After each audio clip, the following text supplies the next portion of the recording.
Hello everyone, welcome to केनी studies.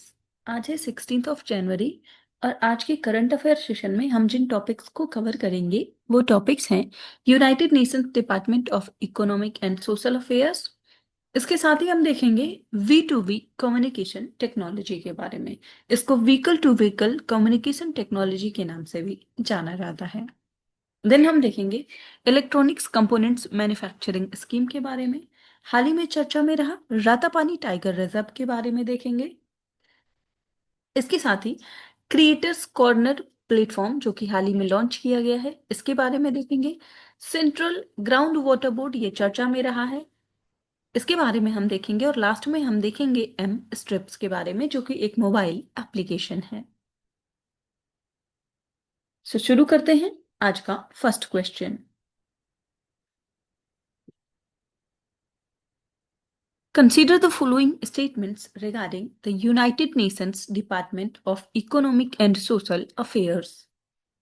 तो यहाँ पर संयुक्त राष्ट्र आर्थिक और सामाजिक मामलों का जो विभाग है उससे संबंधित कुछ कथन दिए गए हैं जिन पर आपको विचार करना है। फर्स्ट स्टेटमेंट है, It is a specialized agency of the UN that operates independently of the UN Secretariat. And second, it is responsible for monitoring progress on the 17 Sustainable Development Goals. And third, it produces the flagship report titled World Economic Situation and Prospects. और यहाँ पर आपसे incorrect statements पूछे जा रहे हैं। आपको बताना है United Nations Department of Economic and Social affairs, जिसे हम यूएन देसा के नाम से जानते हैं। सो आपको बताना है कि इससे संबंधित यहाँ पर कितने ऐसे स्टेटमेंट्स हैं जो कि इनकरेक्ट हैं।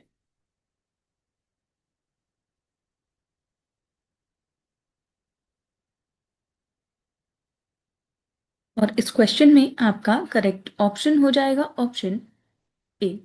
सो यहाँ पर केवल एक ही स्टेटमेंट इनकरेक्ट है और वो है फर्स्ट स्टेटमेंट। फर्स्ट स्टेटमेंट में ये कहा गया है कि ये एक स्पेशलाइज्ड एजेंसी है यूनाइटेड नेशंस की, ये इनकरेक्ट है। ये एक कोर डिपार्टमेंट है यूनाइटेड नेशंस सेक्रेटेरिएट का। बाकी सेकंड और थर्ड स्टेटमेंट यहाँ पर बिल्कुल ही करेक्ट हैं। आप देख सकते हैं। So UNDESA is not an independent specialized agency, rather it is a core department of the United Nations Secretariat. It was established in 1948 and underwent significant restructuring in 1997. So it leads the UN's work on economic, social, and environmental development, serving as the institutional backbone for the 2030 Agenda for Sustainable Development. So ये track करता है implementation of the 17 SDGs and provides the necessary monitoring and coordination across member states. यूएनडेसा के primary function की बात करें तो one of its primary functions is global economic and social analysis.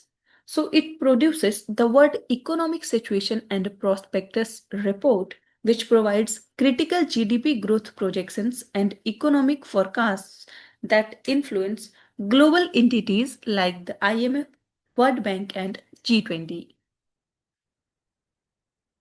So the department's role extends to providing secretariat services to major intergovernmental bodies such as United Nations General Assembly and ECOSOC. So by translating global commitments into national policies, UNDESA helps countries tackle poverty, inequality, and climate change. So its significance lies in its ability to maintain major development databases used by policymakers worldwide to ensure inclusive and equitable development. So आप ध्यान रखेंगे जो United Nations Department of Economic and Social affairs है, इसको establish किया गया 1945 में, 1948 में, और ये एक कोर डिपार्टमेंट है अंडर यूनाइटेड नेशंस सेक्रेटेरिएट। बढ़ते ही नेक्स्ट क्वेश्चन की ओर।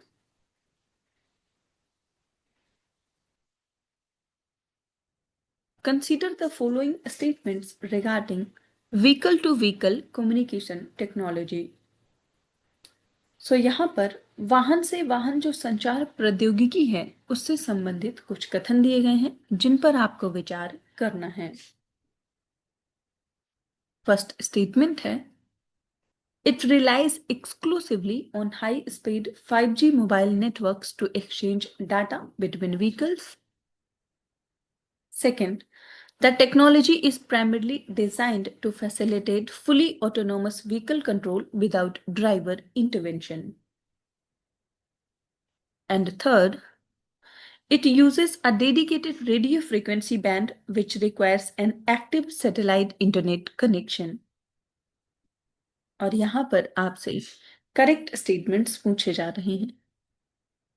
आपको बताना है व्हीकल टू व्हीकल जो कम्युनिकेशन टेक्नोलॉजी है उससे संबंधित यहाँ पर कितने ऐसे स्टेटमेंट्स हैं जो कि करेक्ट हैं।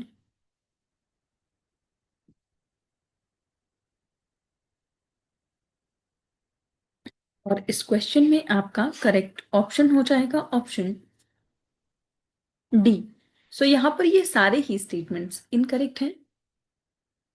हम यहाँ डिटेल में देख सकते हैं V2V technology is network independent, so it does not rely on mobile networks like 5G or 4G, but it uses direct short range radio signals to allow vehicles to talk to one another. So the early phases of the rollout are warning based, intended to alert drivers to hazards rather than providing fully autonomous control. While it can integrate with advanced driver assistance systems for automatic braking, its primary aim is collision prevention through real-time alerts. So V2V communication does not require a satellite internet connection. It uses terrestrial radio frequencies allocated specifically for intelligent transport systems, enabling low latency direct vehicle to vehicle data exchange even in areas without cellular or satellite coverage. आप ध्यान रखेंगे हाल ही में चर्चा में रहा जो V2V technology है ये एक नेटवर्क इंडिपेंडेंट टेक्नोलॉजी है।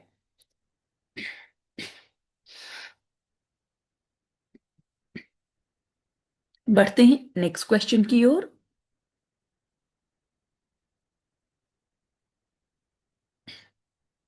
The electronics components manufacturing scheme is primarily aimed at addressing which of the following challenges in the Indian electronics sector? So यहाँ पर आपसे पूछा जा रहा है कि इलेक्ट्रॉनिक्स कंपोनेंट्स मैन्युफैक्चरिंग स्कीम जो कि हाल ही में चर्चा में रही है इसका मुख्य उद्देश्य भारतीय इलेक्ट्रॉनिक्स क्षेत्र में निम्नलिखित में से किस चुनौती का समाधान करना है। आपके ऑप्शंस हैं high cost of labour in the assembly of mobile phones, second lack of software developers for embedded systems, third weak component level manufacturing and high import dependence या फिर insufficient marketing of made in India electronics in European markets।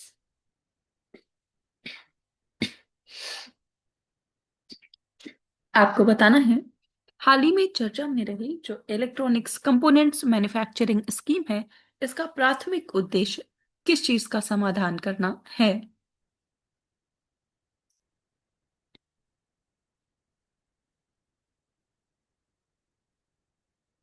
इस question में आपका correct option हो जाएगा option C. इसका उद्देश्य है समाधान करना of weak component level manufacturing and high import dependence. आप देख सकते हैं the primary objective of the electronics components manufacturing scheme is to strengthen component level manufacturing, which is currently the weakest link in India's electronics value chain. While India has made strides in the assembly of finished products like smartphones, it still imports the vast majority of the internal components. So by incentivizing the domestic production of items like PCBs, camera modules, and copper-clad laminates, Ministry of Electronics and Information Technology aims to increase domestic value addition and integrate Indian manufacturers into global value chains. So ये जो scheme है ये involve करती है a significant investment and it is expected to generate nearly 91,600 direct jobs. So this move is strategic for national security and economic resilience, ensuring that India is not just an assembler but a full-scale manufacturer of high-tech hardware. So it complements the production-linked incentive scheme by providing the necessary upstream components for the downstream assembly units.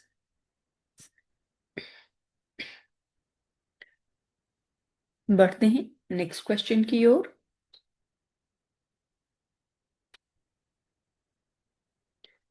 Ratapani Tiger Reserve is located in which state? So यहाँ पर आपसे पूछा जा रहा है हाल ही में चर्चा में रहा जो रातापानी बाघ अभयारण्य है वो किस राज्य में स्थित है? आपके ऑप्शंस हैं मध्य प्रदेश, गुजरात, तमिलनाडु या फिर Maharashtra.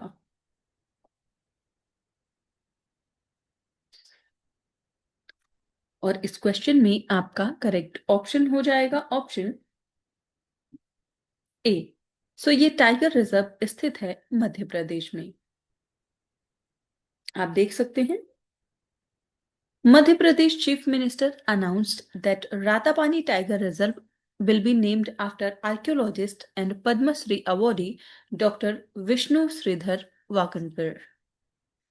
So Ratapani Tiger Reserve is located in Raisen and Sihor districts of Madhya Pradesh, spread across the Vindhya mountain ranges. So this reserve covers about 1271 square kilometers with an undulating landscapes of hills, plateaus, valleys, and plains. So it lies north of the Narmada River, with the Kolar River forming its western boundary. So आप ध्यान रखेंगे हाल ही में रातापानी जो tiger reserve चर्चा में रहा है वो मध्य प्रदेश राज्य में स्थित है और मध्य प्रदेश के जो चीफ मिनिस्टर हैं उन्होंने अनाउंस किया है कि वो इस टाइगर रिजर्व को रीनेम करेंगे पुरातत्वविद और जो पद्मश्री अवॉर्डी हैं डॉक्टर विष्णु श्रीधर वाकणकर के नाम पर। बढ़ते हैं नेक्स्ट क्वेश्चन की ओर।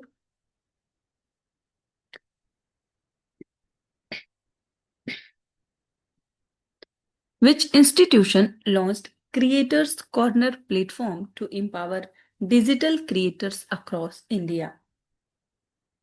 यहाँ पर आपसे पूछा जा रहा है भारत में डिजिटल जो क्रिएटर्स हैं उनको सशक्त बनाने के लिए किस संस्थान ने क्रिएटर्स कॉर्नर प्लेटफॉर्म को हाल ही में लॉन्च किया है? आपके ऑप्शंस हैं ministry of information and broadcasting, press information bureau, NITI Aayog या फिर प्रसार भारती।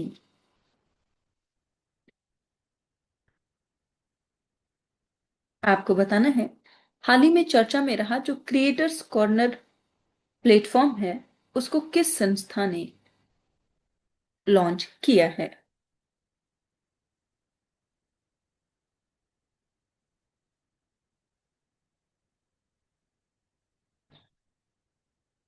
और इस क्वेश्चन में आपका करेक्ट ऑप्शन हो जाएगा ऑप्शन डी। सो ये लॉन्च किया है प्रसार भारती ने। आप देख सकते हैं Prasar Bharati recently launched Creators Corner on DD News to empower digital creators across India. So it is a dedicated platform to showcase content created by independent digital creators on a national television network. सो ये जो initiative है इसका उद्देश्य है promote करना the digital economy bye encouraging quality content creation and wider outreach through collaboration. So content will cover news and current affairs, culture, travel, cuisine, art, literature, music, health, education, science and technology, environment, and entertainment. So the program will be telecast at 7 p.m. from Monday to Friday on DD News. Prasar Bharati की बात करें तो it is a public service broadcaster of the country और ये एक statutory autonomous body है which was established in 1997 under the Prasar Bharati act और इसका ऑब्जेक्टिव है to conduct public broadcasting services intended to inform and entertain the public. So it comprises the Doordarshan television network and All India Radio, which were earlier media units of the Ministry of Information and Broadcasting. और प्रसार भारती का headquarter है new Delhi में.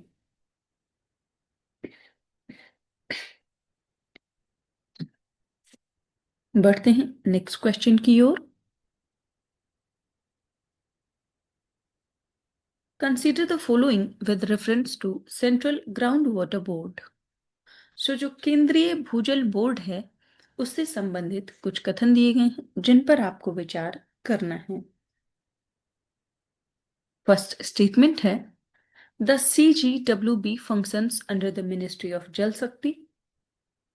Second, it is responsible for scientific assessment and monitoring of groundwater resources in India. And third statement is it has the power to directly levy water use across India. It can levy charges on farmers' water use across India. और यहां पर आपसे correct statements पूछे जा रहे हैं. आपको बताना है जो सेंट्रल ग्राउंड वाटर बोर्ड है इससे संबंधित यहां पर कितने ऐसे स्टेटमेंट्स हैं जो कि करेक्ट हैं.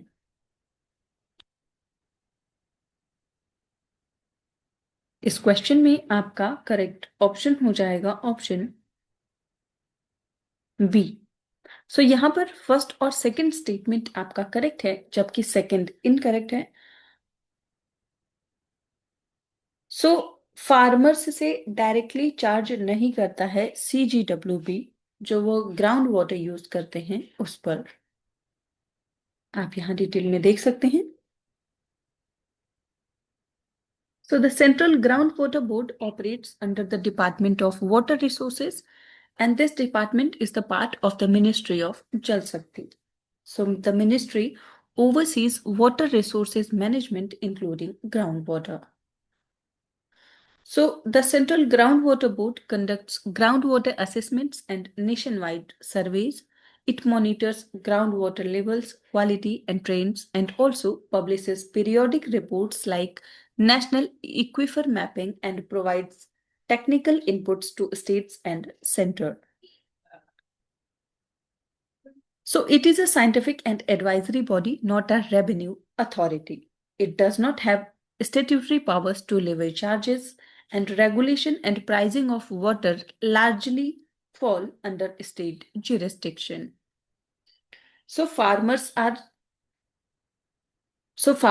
not directly charged by the Central Groundwater Board for groundwater use.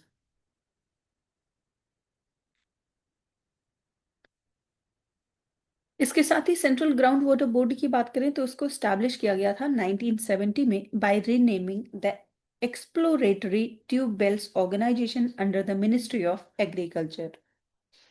And then it was merged with the groundwater wing of the Geological Survey of India during 1972.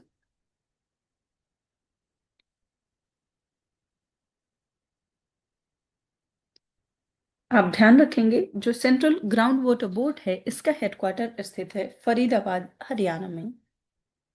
और ये हाल ही में चर्चा में रहा because the Central Groundwater Board recently stated in its annual Groundwater Quality Report 2025 that Andhra Pradesh is one of the states facing widespread contamination of groundwater as per the BIS standards. बढ़ते हैं next question की ओर.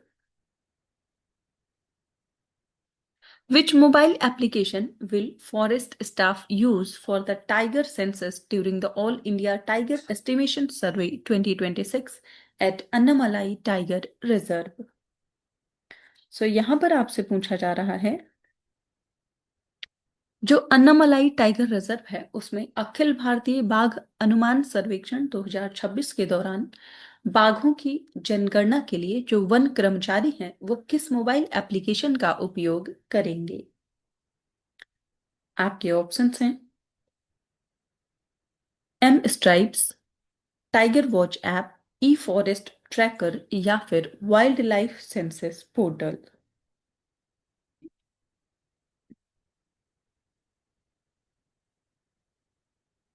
और इस question में आपका correct option हो जाएगा option A. Tiger estimation के लिए जिस ऐप का उपयोग किया जाएगा उसका नाम है एम स्ट्राइप्स। आप देख सकते हैं, forest staff will use the M Stripes mobile application for tiger and wildlife census at Annamalai Tiger Reserve during the All India Tiger Estimation Survey 2026. The app records animal signs, GPS locations, transit distances, and vegetation data in real time. इसके साथ ही Annamalai tiger reserve की बात करें तो it is located in Coimbatore and Tiruppur districts of Tamil Nadu, spread up spread over 1108 square kilometers, and it had 25 tigers in the 2022 census.